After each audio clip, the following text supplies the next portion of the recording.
Assalamualaikum warahmatullahi wabarakatuh. Selamat pagi Bapak Ibu, perkenalkan nama saya Fadlila, CGP Angkatan 9 Kabupaten Tanggamus dari SDN Sanggiyungga. Saat ini saya tidak sendiri, saya ditemani oleh Bapak Asamin. Selamat pagi Bapak. Selamat pagi. Baiklah, apa kabarnya hari ini Pak? Sehat. Alhamdulillah. Karena beliau hari ini sehat, perkenalkan dulu, ini Bapak Asamin. Bapak Asamin adalah guru kelas 4 SD SDN Sanggiyungga ini.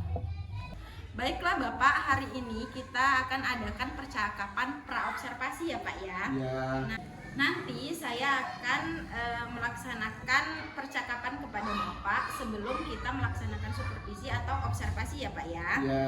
Baik Pak, adapun tujuan supervisi adalah untuk mengetahui dan mengevaluasi jalannya pembelajaran yang akan Bapak lakukan.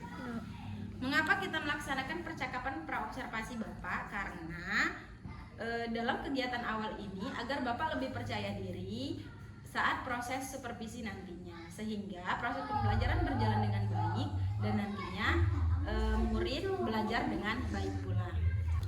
Baiklah Pak, ada beberapa pertanyaan yang akan saya tanyakan kepada Bapak terkait dengan observasi kali ini.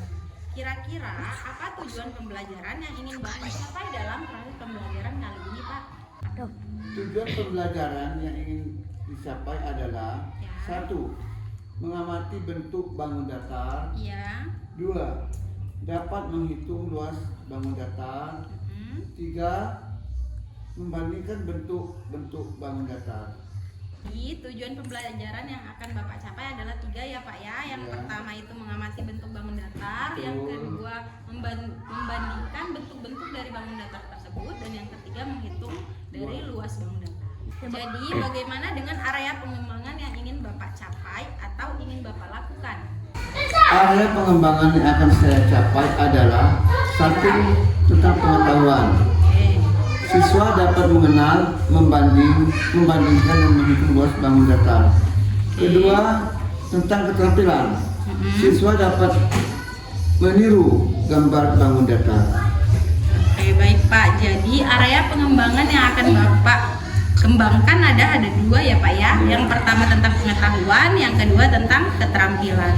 Yaitu pengetahuan tadi bahwa Bapak akan mengembangkan bagian membandingkan, mengenal, dan menghitung bangun datar. Sedangkan yang keterampilan tadi Bapak akan menginstruksikan kepada anak murid untuk menggambar. Begitu ya Pak ya? Baik Pak. Nah, dari obrolan kita tadi, rancangan yang akan Bapak laksanakan seperti strategi atau model yang akan Bapak laksanakan dalam proses pembelajaran ini, mohon disampaikan Pak. Rancangan yang akan saya sampaikan: 1. Metode diskusi. 2. Siswa nanti dibagi menjadi 3 kelompok. 3. Setiap kelompok dibagi LKS. Oke, seperti itu ya Pak ya. Baiklah Pak, jadi metode yang Bapak pakai adalah metode diskusi. Terus selanjutnya nanti anak dibagi jadi 3 kelompok. Selanjutnya yang akan saya tanyakan adalah apakah Bapak nanti menggunakan pembelajaran berdiferensiasi?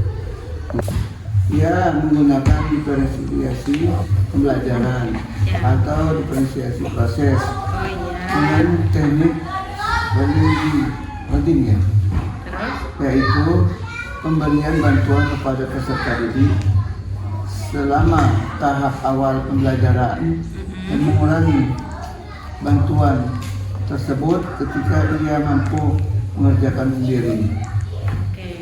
Oh, jadi Bapak menggunakan diferensiasi proses ya Pak ya, dengan teknik scaffolding gitu ya Pak? Ya. Ya, jadi anak nanti diberi bantuan di awal. Setelah itu kalau anak sudah bisa sendiri, anak dibiarkan dengan mandiri gitu ya Pak ya. Selanjutnya Pak, yang akan saya tanyakan, media apa sih Pak yang akan Bapak gunakan saat proses pembelajaran? Ini medianya, ini bangun datar, bangun datar. Jadi medianya ini ya Pak ya? Iya. Jadi nanti Bapak akan menggunakan alat ini sebagai media, betul begitu Pak? Iya betul. Ya. Kira-kira nih Bapak akan melaksanakan observasi ini kapan nih Pak? Ini hari Selasa, mungkin Selasa depannya. Oke, sesuai jadwal ya Pak ya? Iya, sesuai dengan jadwal.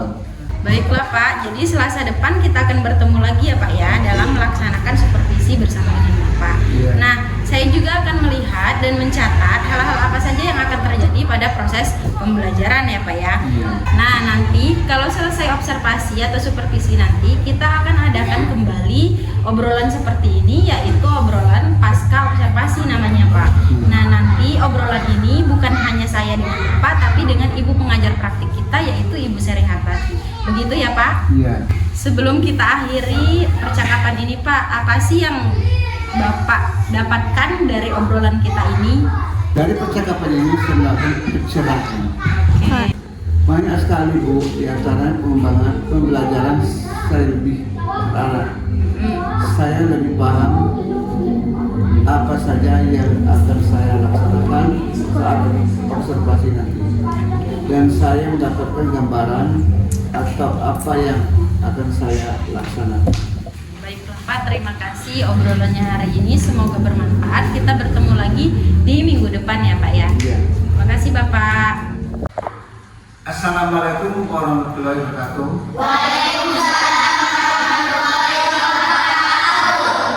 Marilah kita bersama-sama berdoa sebelum kita belajar membuka. Berdoa mulai. Selesai. Baiklah anak-anak semuanya. Pada hari ini siapa yang tidak masuk? Siapa? Oh, mana teman? Oh iya. Baiklah anak-anak semuanya. Pada hari ini kita akan belajar tentang penggunaan bangun data. Belajar tentang bangun data. Bangun data itu diantaranya. Baiklah anak-anak semuanya. Tujuan pembelajaran yang ingin kita capai adalah satu, mengamati bentuk bangun data. Kedua, menghitung bangun data, luas bangun data. Ketiga, membandingkan bentuk-bentuk bangun data. Baik, tujuan pertama, mengamati bentuk bangun data. Ini ya. Jadi ini sama-sama segi 4. Tapi namanya berbeda. Mengapa? Karena ukurannya berbeda. Perhatikan depan, seperti ini. Anggap saja ini sama, ukurannya sama ya. Sisinya sama. Kalau yang ini sama-sama bentuknya segitiga, ya sama-sama bentuk segitiga, sama-sama bentuknya segitiga. Yang satu ini namanya bentuk sangkar, keempat sisinya ini sama panjangnya. Apa namanya? Persipan ya. Yang satu bentuk sangkar, yang satu persipan panjang. Ini adalah antaranya bangun data. Saudara, anak-anak paham semua? Baiklah. Data luasnya ada atau kelilingnya. Tapi yang ini kita membahas tentang luas. Kalau L seperti ini adalah lebar, kalau L seperti ini luas. Perhatikan. Seperti bujur sangkar. Karena sisinya ini ada 4, ya 1, 2, 3, 4. Ukuran sama panjangnya. Untuk luasnya ini adalah sisi kali sisi. Sisi kali sisi. Yang satu panjang kali. Paham? Bagaimana?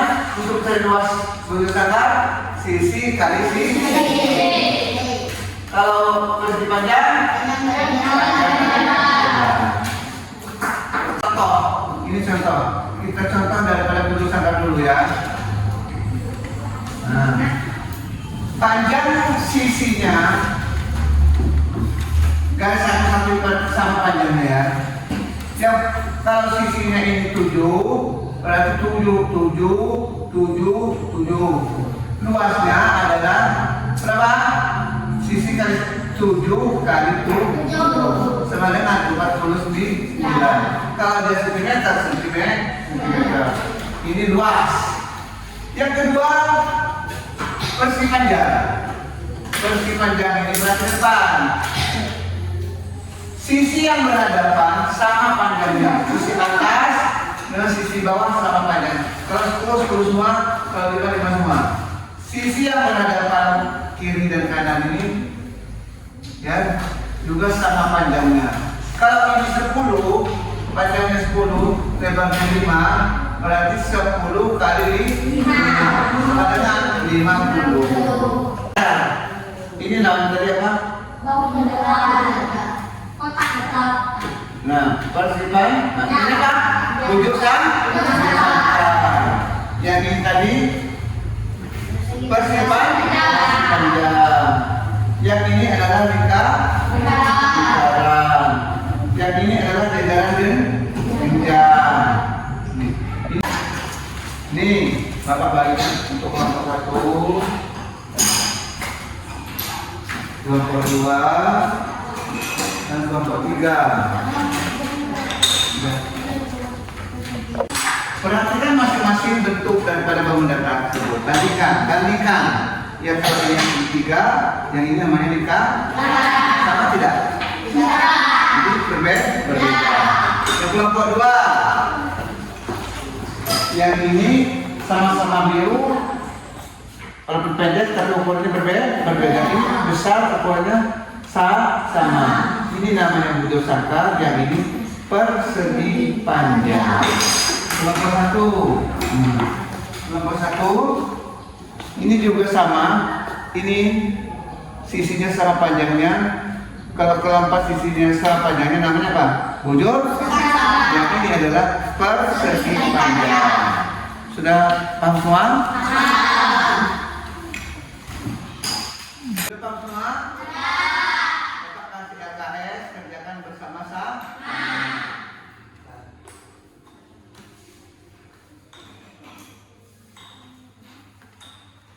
Sudah dimulai.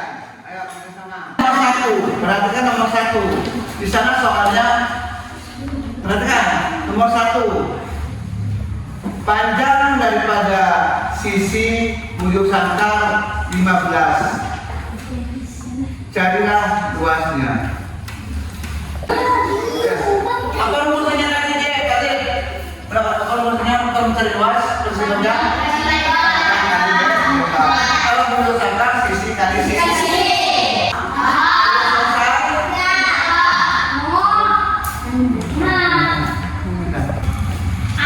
Kalau sudah, silakan kelompok 3 maju. Nah.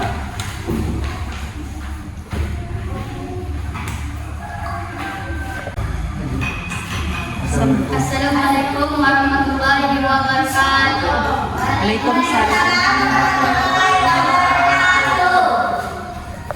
Kami akan menyampaikan hasil diskusi kami. Jawaban nomor 1 adalah 225. Oke.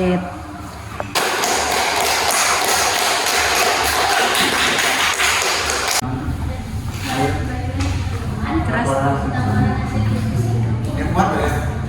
Baiklah teman-teman, laporan hasil diskusi kami. Kami akhiri. Wassalamualaikum warahmatullahi wabarakatuh.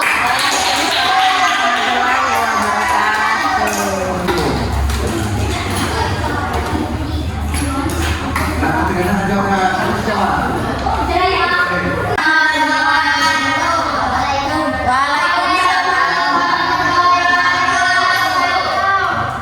Kami akan menyampaikan hasil diskusi kami.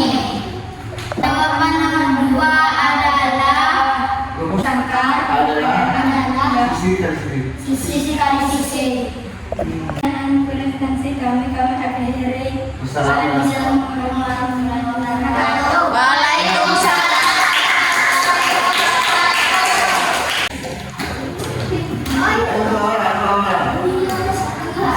Assalamualaikum. Ya. Assalamualaikum warahmatullahi wabarakatuh. Waalaikumsalam. Baiklah, kami akan laporkan hasil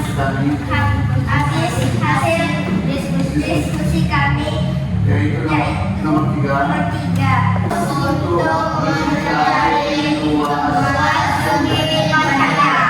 Sekian laporan diskusi kami. Saya akhiri.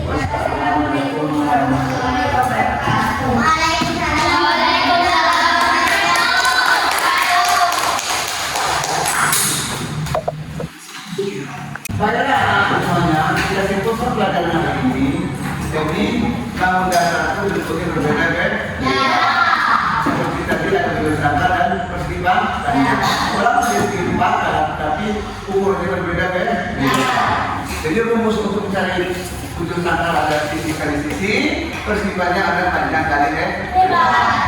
Coba Bapak minta Adit maju ke depan untuk menyimpulkan Pelajaran kita. pembelajaran hari ini. Ayo deh.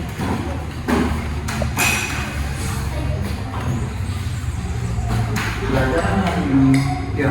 Hari ini kita belajar apa itu? Dan bangun rumah. Bangun ya. Bangun datar. Nah, ya.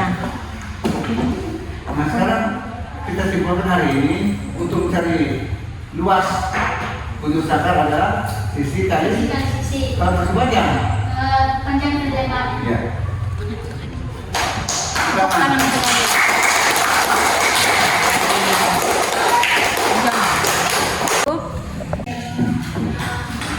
Baiklah anak-anak semuanya, hari ini kita belajar bangun datar. Besok minggu depan kita belajar bangun luar.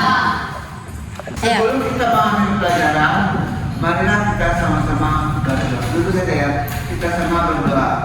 Tangan semeja. Berdoa mulai. Selesai. Wassalamualaikum warahmatullahi wabarakatuh.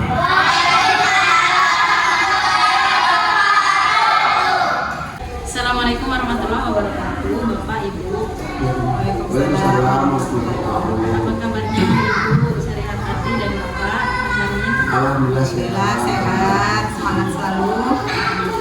Baik, kami di sini bertiga, saya sendiri Fadlila, CGP Angkatan 9, SDN Sanggilunda, ditemani dengan Ibu PP kami, Ibu Syariat Hati, dan Bapak yang saya observasi yaitu Bapak Asamin, guru kelas 4 SD. Baik, sebelum mengadakan percakapan ini, Bapak kita dihadiri oleh Ibu Syariat Hati. Ibu Syariat Hati akan melihat bagaimana percakapan pasca observasi yang kemarin kita laksanakan sebelumnya, yaitu pra observasi dan pasca observasi ya Pak ya. Ada beberapa pertanyaan yang akan saya tanyakan kepada Bapak dan akan mengevaluasi bagaimana jalannya supervisi yang kemarin ya Pak ya. Baik Bapak Asamin, hari ini kita melaksanakan proses pasca observasi ya Pak ya. Jadi namanya ngobrol pasca observasi. Nah kalau kita kemarin itu pra observasi dan observasi Pak. Nah di pasca observasi ini kita dihadiri oleh Ibu PP kita. Nah Ibu PP ini akan melihat bagaimana kita nanti melaksanakan pasca observasi ini Pak. Jadi di pasca observasi ini saya akan mengajukan beberapa pertanyaan dan akan mengevaluasi bagaimana jalannya observasi Bapak kemarin. Nah, menurut Bapak nih, bagaimana proses pembelajaran yang Bapak laksanakan kemarin? Menurut saya, pembelajaran kemarin rasanya masih kaku dan itu karena belum terbiasa. Oke, jadi belum terbiasa ya Pak, tapi sudah dilaksanakan dengan baik belum? Alhamdulillah berjalan dengan baik, tapi masih ada kekurangan. Oke, menurut Bapak, coba ceritakan kembali area pengembangan yang Bapak kembangkan. Area yang saya kembangkan, yang pertama adalah pengetahuan, yang kedua keterampilan. Pengetahuan tersebut adalah membandingkan dan menggambar bangun data. Baik ya Pak ya, itu area yang dikembangkan. Dari proses observasi kemarin berarti dua yang dikembangkan, yaitu keterampilan dan pengetahuan ya Pak ya. Dari hasil observasi kemarin, dari hasil pembelajaran kemarin, menurut Bapak ada nggak kendala-kendala yang Bapak hadapi? Alhamdulillah berjalan dengan lancar. Kalau masih kekurangan, memang ada kekurangan. Boleh disebutkan Pak kendala-kendala tersebut? Yang pertama, membuat perangkat, Oke. berangkat pembelajaran, dan pengetahuan kepada anak tersebut, anak-anak disuruh maju ke depan. Itu kendalanya yang seperti apa Pak? Lebih rinci lagi Pak. Kendalanya, anak itu dalam pembelajaran namanya matematika. Anak-anak itu biasanya kalau pelajaran matematika dan bahasa Inggris agak kurang. Iya. Jadi menurut Bapak, mengapa hal itu bisa terjadi? Kenapa kendala itu bisa terjadi? Itu karena apa ya? Karena namanya siswa bermacam-macam beragam pengetahuan ataupun ini Bu, anak-anak tersebut kan ada yang hobinya yang menyanyi, ada matematika. Jadi pengetahuannya berbeda-beda. Berbeda-beda. Jadi itu merupakan kendala bahwa mereka ada yang kurang aktif. Iya betul. Nah, menurut Bapak, waktu pembagian kelompok apakah sudah baik atau masih ada kekurangan waktu pembagian kelompok? Pembagian kelompok kemarin bagus Bu, sudah lumayan, alhamdulillah berjalan dengan lancar. Begitu juga anak aktif dalam pertanyaan-pertanyaan yang diberikan oleh saya dan kerja kelompok, berdiskusi istilahnya kan. Jadi menurut Bapak, berdasarkan kendala tadi yang Bapak harus lakukan ke depannya apa nih Pak? Boleh diceritakan Pak? Yang harus dilakukan, kita kan harus mengimbangi anak yang hobinya pelajaran matematika atau bahasa Indonesia. Jadi jangan sampai anak itu ya kalau matematika sama matematika bahasa tidak itu jangan sampai seperti itu. Seharusnya kita sebagai seorang guru itu harus memahami. Karena kita guru kelas memahami anak-anak itu yang sukanya matematika, yang suka bahasa Inggris, yang suka bahasa Indonesia ataupun yang lainnya.